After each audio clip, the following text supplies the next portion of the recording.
Marcel Philippot était un acteur et un ami proche du réalisateur Jean-Michel Ribes, qu'il avait fait connaître dans la série Palace.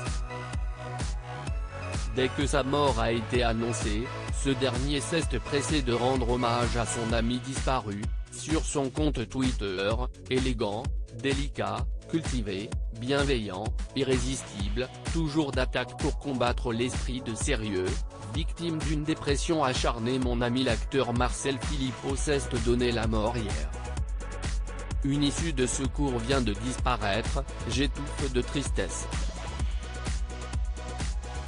Une thèse du suicide est alors évoquée un peu partout, seulement voilà, quelques heures plus tard, cette théorie est démentie par des proches de l'acteur décédé qui assurent que non, Marcel Philippot n'a pas mis fin à ses jours. L'un de ses proches, Arnaud Denis, a démenti dans l'émission L'heure des pros. Il y a des gros titres un peu partout, y compris dans les médias très respectés, qui ont annoncé que Marcel Philippot s'est suicidé. Ils ne savent rien. Il m'a promis de se faire hospitaliser. Il me l'a promis quelques jours avant qu'on l'ait retrouvé.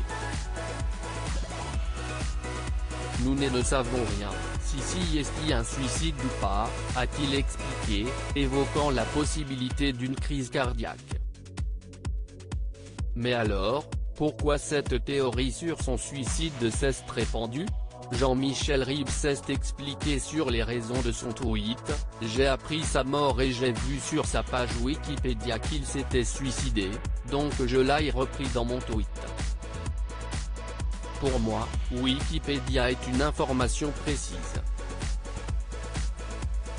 Sur sa page Facebook, il avait menacé de se suicider il y a quelques jours. On était tous affolés, a-t-il confié à Closer en présentant ses excuses.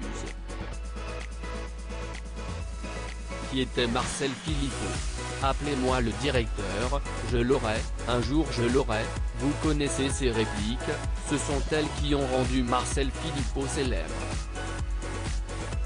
Il les a d'abord prononcées dans la série télé Palace où il incarnait un client mécontent.